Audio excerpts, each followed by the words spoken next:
যখন আমাদের ফ্লাইটটা রানওয়ে দিয়ে ছুটতে শুরু করলো, দেখি বেশ কিছু সুন্দর সুন্দর ফ্লাইট সেখানে দাঁড়িয়ে। আমি তখন জিজ্ঞেস করলাম রিককে যে, বা ওই ফ্লাইটটা তো খুব সুন্দর। ও তখন বললো এটা কোনো আলাস্কার ফ্লাইট। ওটা দেখতে ভারী সুন্দর ছিল আলাস্কার, আর ভাবতেও ভালো লাগছিল কত দেশ বিদেশের মানুষ এই ফ্লাইটে চড়েই এদিক থেকে ওদিক চলে যাচ্ছে। নতুন নতুন শহর, নতুন নতুন সব কিছু। যেন তো নতুন শহরে যাওয়ার যেমন একটা ভয় থাকে যে আমি কতদিনে সেটাকে আপন করে নিতে পারবো, আবার বলো দুঃখও তো থাকে যে এতদিন যেখানে থাকলাম, বড় হলাম, নিজের আপনজন সবাইকে ছেড়ে কত দূরের দেশে আমরা চলে এসেছি। যখনই এই কথাগুলো ভাবি অনেক কষ্ট হয়, কিন্তু আসতে তো হতোই। যত উপরে উঠতে থাকলাম, সব লাইটগুলো যেন আস্তে আস্তে ছোট হতে হতে কোনো এক সময় যেন মিলিয়েই গেল। কিন্তু দেখতে ভারী সুন্দর। যে শহরটায় এতক্ষণ ছিলাম, সেই শহরটা ওপর থেকে দেখতে ভারী সুন্দর লাগছিল। এবার ভাবছি নতুন শহরে যাব, সেই জায়গাটা দেখব। এয়ারপোর্টে বেশ ঠান্ডা লাগলেও যখন আমরা ভেতরে চড়ে বসলাম ফ্লাইটে, তখন আর ঠান্ডা লাগছিল না, যে কারণে আমরা আমাদের শীতের জিনিসগুলো খুলে ফেলেছিলাম।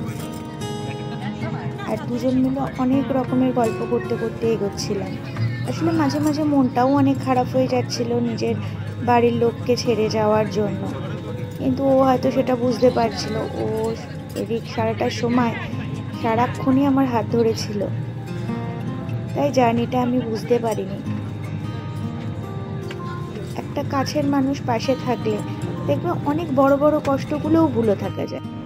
দেখো উঠতে উঠতে চলে এলাম আর একটা নতুন শহরে।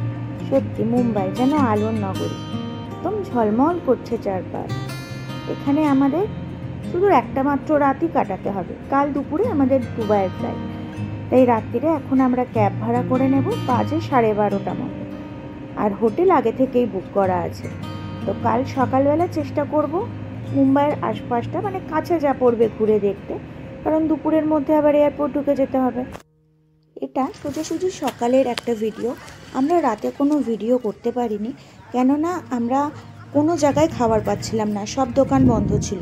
কিন্তু আমাদের ড্রাইভার ভাইয়া তার নিজেরই একটা দোকান থেকে আমাদের খাবারের ব্যবস্থা করে দিয়েছিল, তাই রাতে আর ভিডিও করা হয়নি। এটা ছিল ভার্সোভা বিচ। এই বিচটায় গিয়ে আমরা সেরকম কিছুই পাইনি, প্রচণ্ড পচা মাছের গন্ধ, আর ভিড় নেই, কিছু নেই। তো আমরা ঠিক করি যে এখান থেকে সোজা চলে যাব জুহুতে। সকাল সকাল আমরা স্নান খাওয়া দাওয়া করেই বেরিয়েছিলাম, যে কারণে আমরা ওখান থেকে চলে যাই সোজা জুহু বিচ। জানো তো, কোনো বিচগুলোই আমাদের ওখানকার দীঘা পুরীর মতো না, কিন্তু এই বিচগুলো কিন্তু খুবই নাম করা। তো এসেছি যখন একটুখানি ঘুরলাম, একটু ফটো তুলে তারপরে ড্রাইভার ভাইয়ের সঙ্গে বেরিয়ে পড়লাম জুহু বিচের দিকে। জুহু বিচে এসে দেখলাম তাও এটা অনেকটাই সুন্দর, আর ওখানটায় লোকজনও অনেক বেশি ছিল। আগের বিচটাতে একটাও মানুষ ছিল না, আমি আর রিক্সার, তাই আমরা ওখানে আর বেশিক্ষণ দাঁড়াইও নি। এই জুহু বিচটায় অনেক মানুষ স্নানও করছিল, আর আমরা তো ঘুরবো বলে বা স্নান করব বলে আসিনি, আমরা শুধু চোখের দেখা দেখতে এসেছি, যাতে যতটুকু সময় মুম্বাইতে আছি টাইমটা কাজে লাগাতে পারি, কিছু একটু দেখতে পারি। আর জানো তো, এখান থেকে বিভিন্ন রাইড মানুষ চাইলে চাপতে পারে। যারা দীঘা পুরী ঘুরেছো তারা জানো, আবার দীঘা পুরী এবং জুহু যারা তিনটে জায়গায় ঘুরেছো তারা জানো যে দীঘা পুরীর বিচ অনেক সুন্দর, তার কাছে জুহু কিছুই না। আর দেখো সমুদ্রের জলের ঢেউও কিন্তু যে খুব বেশি তাও না, কিন্তু তবুও আমাদের দীঘা পুরীতে যেমন সবসময় একটা জমজমাটি ভাব, অনেক খাবার দাবারের দোকান, অনেক কিছু, কিন্তু এখানে সেরকম কিছু ছিল না। আমরা দিনের বেলায় ঘুরেছি বলে হয়তো তাই, রাতে হয়তো এটা অনেক জমজমাট। বিচে ঘুরতে ঘুরতে হঠাৎ দেখতে পেলাম গোলগাপ্পা। সেরকম কোনো খাবারের দোকান আর ছিল না, কিন্তু গোলগাপ্পা দেখে তো আর লোভ সামলাতে পারিনি। গোলগাপ্পা আর ফুচকা কিন্তু এক নয়, আর জলটা ছিল পুদিনার। যাই হোক, কলকাতার মতো না হলেও ইউকেতে এসে তো সেটাও পাবো না, তাই সেটাই মন ভরে খেয়ে নিলাম। তারপরে শুনলাম ভেতরেও নাকি একটা মার্কেট আছে জুহু বিচের, সেখানেও নাকি বেশ কিছু খাবার দাবারের দোকান আছে। তো আমরা ভাবলাম মুম্বাই এসছি আর পাওভাজি খাবো না, তাহলে পাওভাজিটা একটু ট্রাই করা যাক। আমি আর সেদিন 20খানা ফুচকা খেয়ে নিয়েছিলাম। পাওভাজি বা বড়া পাও না, আমরা খেয়েছি সমোসা আর লস্যি, যার টেস্ট ছিল না, আর তার সাথে খেয়েছিলাম একটা কুলফি, জাস্ট ওয়াও। আর এই খেতে খেতেই আমার নজর গেল একটা মোটা বিল্লোর দিকে। ব্যাস আমি সব ছেড়ে ছুটলাম।